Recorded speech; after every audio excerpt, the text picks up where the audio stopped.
In this episode of the Tea and Table podcast, I'll talk about playtesting, perhaps the most important part of making an actually good game.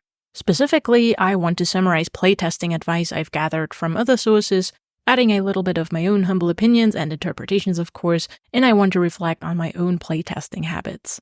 Since there is quite a bit of stuff to talk about, and since this is still a micro podcast, I'll separate this into two parts, and you'll find the episode with the second part in your podcast queue next week around the usual time. So if you've listened to a single podcast or watched a single video or read a single page in any book about game design, you will know that everyone agrees about playtesting being a crucial part of the game development process.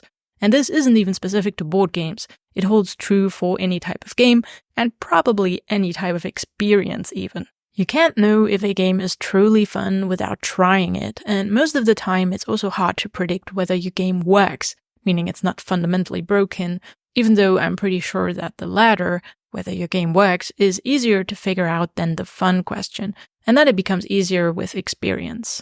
So just by understanding the importance of playtesting, I think I've crossed off an important item on the path towards making a good board game. Admittedly, that path is fairly long, but progress is progress, right? So what have I learned from the various sources of playtesting advice that you can find online or hear from people in general? Notably, I think there are parts that everyone simply agrees on, and there are other parts where people's advice and opinions just differ, and where it makes sense to form your own opinions and find your own methods that work best for you and your games. In this episode, I'll focus on the first part, the very uncontroversial things that every somewhat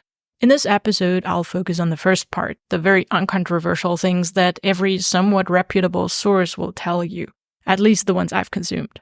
First of all, take detailed notes of every playtest. Importantly, this doesn't just apply to the feedback itself, but you should also record a couple extra pieces of information.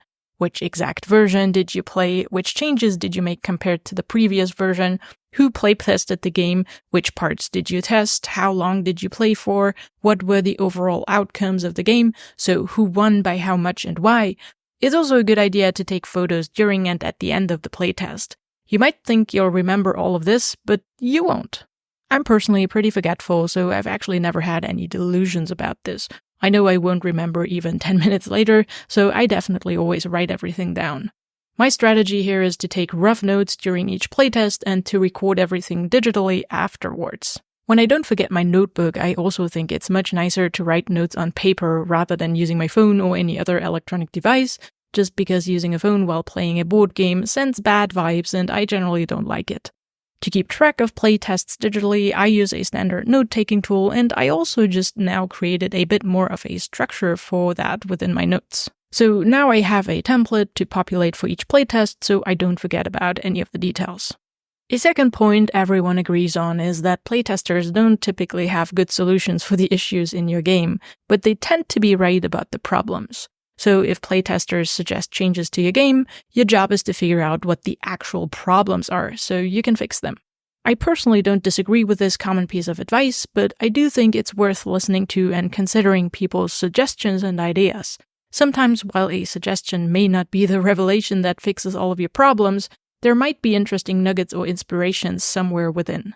That said, I've still found it very useful to separate problems from potential solutions in my playtesting notes.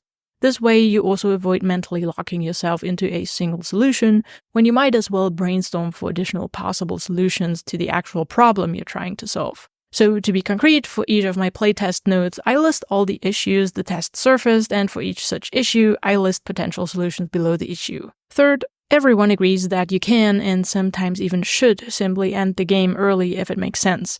For example, if something just doesn't work, if one or multiple players are obviously having a bad time, or perhaps also if you've simply collected all the information you needed. Similarly, and let's make this point number 3.5, if possible, you can consider starting a playtest somewhere in the middle, so you don't end up with a really well-tested beginning phase and a really poorly tested endgame.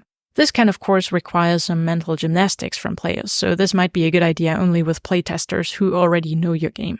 Fourth, and this is my final point for the episode, don't be defensive or tell playtesters they're wrong. I guess taking constructive improvement suggestions seriously is generally good practice when requesting feedback for literally anything, so this is not a big surprise, really. And that's it for this week. I think in any discipline, there is no way to learn everything just by listening to other people talk about their learnings, but I do think you can be much more efficient on your own journey by learning from other people's mistakes and by taking their advice. Being able to do that is of course only possible because other people have chosen to share their advice and learnings. And while I frankly don't remember where exactly I got each piece of information, the following are probably my main sources for the points in this and the next episode. Gabe Barrett's Board Game Design Lab podcast and community, Justin Gary's Think Like a Game Designer podcast and newsletter, Jamey Stegmaier's blog at stonemeiergames.com, Adam Porter's YouTube channel Adam in Wales, and The Art of Game Design, a book by Schell. You can also find all of these in the show notes for the episode. Anyway, I'm making this little two-part series also in part to create a little overview for myself and to collect the advice I've heard in a more structured manner. I hope that's also interesting or even useful to you, and I'll talk to you next time.